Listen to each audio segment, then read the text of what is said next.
Hello दोस्तों, मैं नितिन शर्मा आपके अपने channel selection with Nitin sir में एक बार फिर से आपका स्वागत करता हूं। दोस्तों, एसएससी जीडी के एग्जाम आपके चल रहे हैं। मुझे उम्मीद है आपके एग्जाम अच्छे जा रहे होंगे। दोस्तों, आपके एग्जाम में आयत से रेक्टेंगल जो है आपका, इससे 1 नंबर का प्रश्न पूछा जा रहा है। दोस्तों, 1 नंबर, कहीं कहीं पर 2 नंबर के प्रश्न भी पूछे गए। तो दोस्तों आज हम जो टॉपिक करेंगे वो टॉपिक है आयत यानी कि रेक्टेंगल। ठीक है दोस्तों, किस तरह के एग्जाम में आपके प्रश्न पूछे गए हैं, चलिए देखते हैं दोस्तों।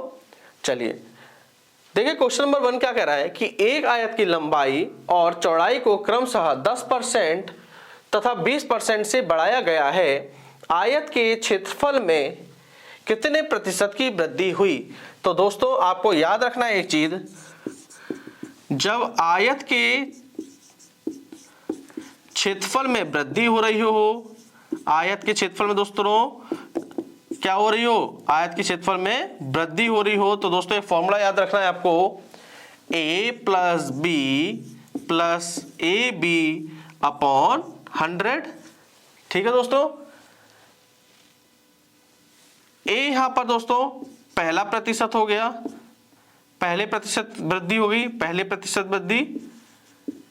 b मतलब दूसरे प्रतिशत की वृद्धि को यहां पर लिखा जाएगा। ठीक है दोस्तों, a बराबर क्या लिखेंगे दोस्तों 10, तो 10 लिख लो, प्लस b 20% प्लस 10 गुणा 20/100। ठीक है दोस्तों, 0 से 0 कट गया, 0 से 0 कट गया। यहां पर देखोगे दोस्तों क्या बचा, 20 और 10 30। ठीक है, प्लस काटने के बाद यहाँ क्या बच गया, 2 बच गया, 2 × 9 2 बच गया। ठीक है, अब इन्हें जोड़ो, 30 और 2 32। हमारा आंसर क्या आ रहा है दोस्तों 32 हमारा आंसर आ गया। ठीक है दोस्तों, देखिए दोस्तों क्वेश्चन नंबर 2 क्या कह रहा है। क्वेश्चन नंबर 2 लिखा हुआ है कि एक आयत की लंबाई क्या होनी चाहिए यदि इसका क्षेत्रफल और चौड़ाई क्रमशः 120 वर्ग सेंटीमीटर और 8 सेंटीमीटर है। दोस्तों आयत के हमें देखिए लंबाई, आयत की में क्या निकालनी है, लंबाई निकालनी है। ठीक है, क्षेत्रफल हमें दे रखा है, ठीक है, और चौड़ाई हमें दे रखी है। तो दोस्तों आपको फॉर्मूला याद होना चाहिए आयत का क्षेत्रफल का। तो दोस्तों आयत का क्षेत्रफल का फॉर्मूला होता है आयत का क्षेत्रफल बराबर लंबाई गुणा चौड़ाई। ठीक है दोस्तों, ठीक है, देखिए आयत का क्षेत्रफल कितना दिया है 120 वर्ग सेंटीमीटर, तो आयत के क्षेत्रफल की जगह दोस्तों यहां लिख लो 120 बराबर लंबाई हमें निकालनी है, नहीं पता तो लंबाई को ऐसे रहने दो, गुणा चौड़ाई। देखिए कितनी दे रखी है दोस्तों, चौड़ाई दे रखी है 8 सेंटीमीटर, तो चौड़ाई की जगह 8 रख लो। ठीक है, अब लंबाई निकाल देना आप, बराबर 120। देखिए दोस्तों ये गुणे में 8 है तो नीचे जाके डिवाइड में हो जाएगा। आप कर लीजिए 8 × 9 8, 8 × 9 8 और 4 बज गया, 8 × 40। ठीक है दोस्तों, क्या आया 15 सेंटीमीटर इसकी लंबाई आ गई। ठीक है दोस्तों, आसान था। आयत का क्षेत्रफल का फॉर्मूला बस याद कर लो, लंबाई गुणा चौड़ाई। आयत के हमने 2 क्वेश्चन कर लिए। देखिए दोस्तों पहला क्वेश्चन में हमने क्या सीखा, आयत के क्षेत्रफल में अगर वृद्धि हो रही है तो a plus B plus A B upon 100 का फॉर्मूला याद रखना है। दूसरा प्रश्न था जिसमें हमसे एक पूछ रहा था दोस्तों लंबाई, तो आयत का क्षेत्रफल का फॉर्मूला लग रहा था वहां पर। आयत का क्षेत्रफल का दोस्तों फॉर्मूला क्या होता है, लंबाई गुणा चौड़ाई। ठीक है दोस्तों, 2 चीज याद रखना। चलिए दोस्तों देखिए तीसरा क्वेश्चन है एक आयत की लंबाई व चौड़ाई क्रमशः 24 सेंटीमीटर व 7 सेंटीमीटर है, इसके परिमाप की गणना करनी है। अब देखो दोस्तों तीसरा क्वेश्चन हम कर रहे हैं आयत का परिमाप निकालना। ठीक है, तो देखिए 2 टाइप आप सीख चुके हैं। ठीक है, चलिए आयत का परिमाप का फॉर्मूला देखिए दोस्तों क्या होता है, आयत का परिमाप अगर पूछ रहा है दोस्तों, एग्जाम में आ रहे हैं ऐसे क्वेश्चन, बराबर 2 ब्रैकेट में लंबाई प्लस के चौड़ाई। बहुत आसान है, इन चीजों को आप याद रखना। आयत का परिमाप होता है दोस्तों 2 ब्रैकेट में लंबाई प्लस चौड़ाई। चलिए दोस्तों करते हैं, 2 लिख लीजिए। लंबाई दोस्तों देख रही है हमें क्या देखे, आयत की लंबाई देखी दोस्तों दे रखी है 24, तो लंबाई की जगह 24 रख लो, प्लस चौड़ाई देखिए कितनी दे रखी है 7, तो 7 रख लो इसकी जगह। कर लीजिए दोस्तों, 24 और 7 कितना हो गया दोस्तों 31, तो 31 गुणा 2 ठीक है, 2 ये वाला है। ठीक है दोस्तों, 31 दूनी 62 सेंटीमीटर। हमारा आंसर क्या है दोस्तों? आयत का परिमाप क्या निकला? आयत का परिमाप निकला 62 सेंटीमीटर। ठीक है दोस्तों, आसान था, आपको बस याद रखना आयत का परिमाप बराबर 2 ब्रैकेट में लंबाई प्लस चौड़ाई। क्वेश्चन नंबर 4 को देखते हैं अपने।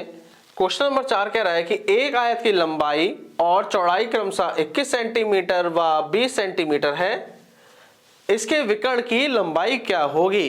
तो दोस्तों हमसे आयत का विकर्ण पूछ रहा है। ठीक है दोस्तों, आयत का विकर्ण। तो देखिए दोस्तों, आयत का विकर्ण का फॉर्मूला क्या होता है?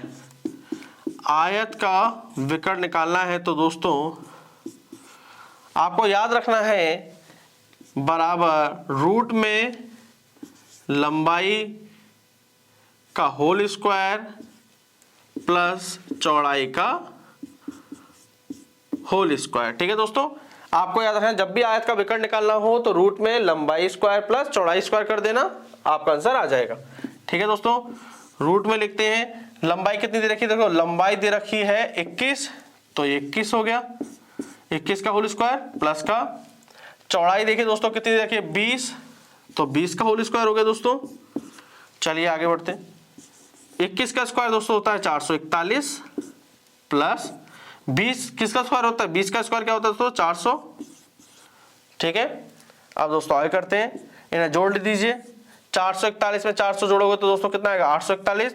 तो दोस्तों ठीक है, देखिए दोस्तों रूट 841 किसका होता है? रूट 841 होता है दोस्तों 29 का। ठीक है, चलिए तो आंसर हमारा क्या आया? 29 हमारा आंसर आ गया। ठीक है दोस्तों, समझ में आ गया? देखिए दोस्तों, क्वेश्चन नंबर 5 क्या कह रहा है कि एक आयताकार भूखंड की लंबाई व चौड़ाई क्रमशः 12 मीटर व 5 मीटर है। भूखंड का क्षेत्रफल तथा इसके विकर्ण की लंबाई एवं परिमाप ज्ञात करना है। दोस्तों इसमें हमें क्या करना है? भूखंड यानी कि आपका आयत का क्षेत्रफल पता करना है, इसका विकर्ण पता करना है और परिमाप पता करना है। ठीक है दोस्तों, अब इस बार 3 क्वेश्चन हमें करने हैं इसके अंदर। ठीक है, 3 क्वेश्चन इसमें मैं पूछ लिए। चलिए दोस्तों करते हैं। पहला उसने पूछा भूखंड का क्षेत्रफल यानी कि आयत का क्षेत्रफल। तो आपको अच्छे से पता है आयत का क्षेत्रफल होता है दोस्तों, क्या होता है दोस्तों? लंबाई गुणा चौड़ाई। बिल्कुल सही है, लंबाई गुणा चौड़ाई। अभी किया हम लोगों ने। लंबाई देखिए दोस्तों दे रखी है हमें 12, तो यहां पे लिख लो 12 मीटर गुणा, और देखिए दोस्तों चौड़ाई दे रखी है 5 मीटर, तो चौड़ाई की जगह 5 लिख लो। तो दोस्तों क्या गया? 12 पंचे 60। ठीक है दोस्तों, तो आयत का क्षेत्रफल निकल आया दोस्तों 60। ठीक है, चलिए आगे देखिए दोस्तों कह रहा है इसके विकर्ण की लंबाई भी हमें पता करनी है। तो आयत का विकर्ण का फॉर्मूला भी पता है आपको। आयत का विकर्ण का फॉर्मूला देखो दोस्तों क्या होता है? रूट में लंबाई स्क्वायर, ठीक है दोस्तों, प्लस चौड़ाई स्क्वायर। ठीक है, लंबाई देखिए दोस्तों कितनी है? 12, तो 12 स्क्वायर प्लस के चौड़ाई कितनी है दोस्तों? 5, तो 5 स्क्वायर। इसे कर लीजिए दोस्तों, 12 का स्क्वायर 144, 5 का स्क्वायर 25। अब इन्हें अंदर जोड़ लीजिए। 144 में दोस्तों 25 जोड़ेंगे तो 169 आ गया, और रूट 169 किसका होता है? 13 का। तो ठीक है, आयत का विकर्ण हमारा आ गया 13। ठीक है दोस्तों, ये भी निकल गया हमारा। अब आगे दोस्तों कह रहा है परिमाप बताइए भूखंड का। तो ठीक है दोस्तों, भूखंड का परिमाप भी निकाल लेंगे। भूखंड बोलिए दोस्तों या फिर आयत का परिमाप बोलिए। तो आयत का परिमाप आपको पता है क्या होता है? 2 ब्रैकेट में लंबाई प्लस के चौड़ाई होता है। ठीक है दोस्तों, लंबाई हमें देखिए दोस्तों कितनी दी है? 12 मीटर, तो 12 लिख लो, प्लस चौड़ाई दी है हमको 5 मीटर, तो 5 लिख लो दोस्तों। ठीक है, चलिए 12 5 17, 2 गुणा 17, और ये आ गया 17 दूनी 34, 34 इसका आंसर हो गया। ठीक है, भूखंड का परिमाप आ गया 34। ठीक है दोस्तों।